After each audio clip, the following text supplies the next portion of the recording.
children were allowed to enter the bear pit to ride Winnie on the back and feed her out of their hands. Oh my God. Okay. I want to talk about the real life Winnie the Pooh. Did you know that Winnie the Pooh was a real bear? I did not.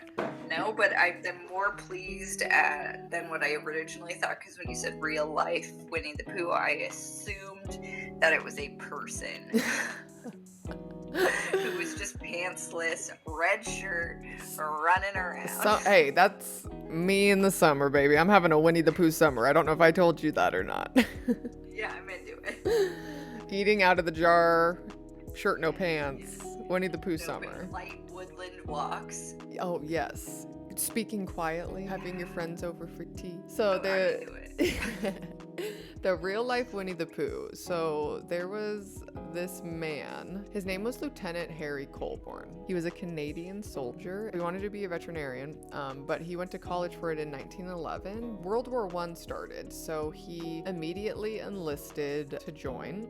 He briefly stopped and he purchased a $20 cub who he named Winnipeg, which is where Winnie comes from, because he was from Winnipeg, Canada. Can we pause there for a second? Yes. People in 1911 were out there stealing bears' babies and selling them. He didn't necessarily steal the baby.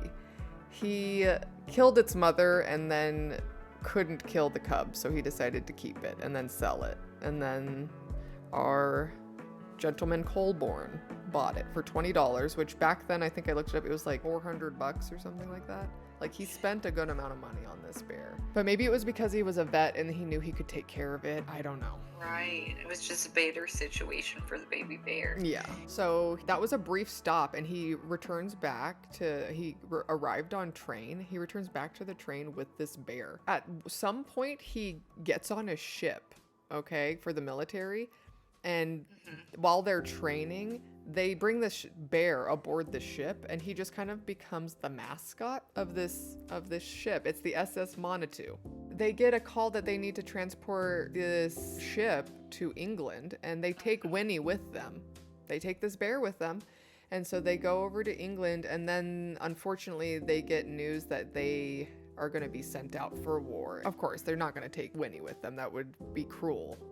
Colborne decides that he's going to bring Winnie to the London Zoo, and that the London Zoo will be Winnie's home while he's gone. Colborne promised to bring Winnie back to Canada once the war was over, which he hoped would happen in a couple months. That didn't happen, but Colborne survived the war, and he did want to come back and get Winnie, but when he came back, he realized that so many of the local kids had fallen in love with Winnie that he couldn't take Winnie away, and so that was Winnie's forever home after that. And that is the true story of the real Winnie the Pooh. That is the true story of the real Winnie the Pooh. My question is, do you think that this poor man, so did that guy go on to write Winnie the Pooh?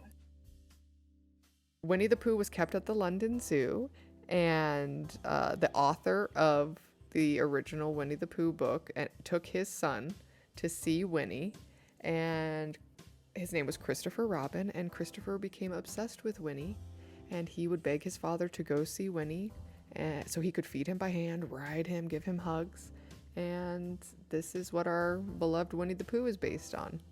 So think of Winnie for a second. Mm-hmm. She starts her life as a young cub running in the forests of Canada, and her mother is brutally murdered before her eyes. And then she has a party-ass banging time on this Canadian Navy ship for like 6 months a year, gets dropped off in the London Zoo, and becomes the world's most famous bear. I mean, you don't want your mother to be murdered, but if it's to trade it for world fame and fortune, is it worth it?